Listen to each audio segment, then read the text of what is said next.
It's terrifying that like there's so many people out who are like not even practicing social, like physical distancing, and are like not actively even considering the impact that their actions are having. Masks became mandatory in Toronto, Ottawa, and Montreal for all indoor spaces, and Calgary could be following in its footsteps. Mayor Naheed Nenshi warning we may be headed down that road if the city doesn't see an increase in numbers of those wearing masks in public spaces. On Friday, Alberta Health reporting 77 new cases of COVID-19. That's the highest number of infections reported in a single day since May. Calgary makes up for nearly 40% of those cases, with 228 active cases heading into the weekend.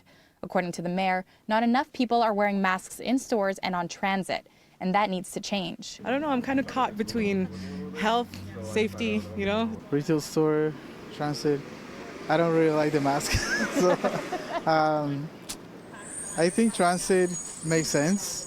I think you got to make those decisions based on the scenario and like where things are at. Like if things get really bad, then absolutely. The majority of the most recent cases are from people going into businesses and not taking the proper precautions. The province hasn't made it mandatory, but masks or face coverings to hide your nose and your mouth are recommended to protect against and limit the spread of COVID-19, especially in places where it's hard to maintain physical distancing. Starting Monday, the Alberta government is making 20 million disposable masks available at McDonald's, A&W, and Tim Hortons locations. Back in June, 14 million masks were handed out through the program at drive-thrus, and another 6 million went to different municipalities, senior groups, Indigenous partners, and places of worship. For people unable to receive a mask through a drive-thru, they're still available by calling 211 or through one of many municipal or community providers. Nenshi says the city will meet on the matter in 2 weeks to discuss whether or not a bylaw making masks mandatory needs to be implemented.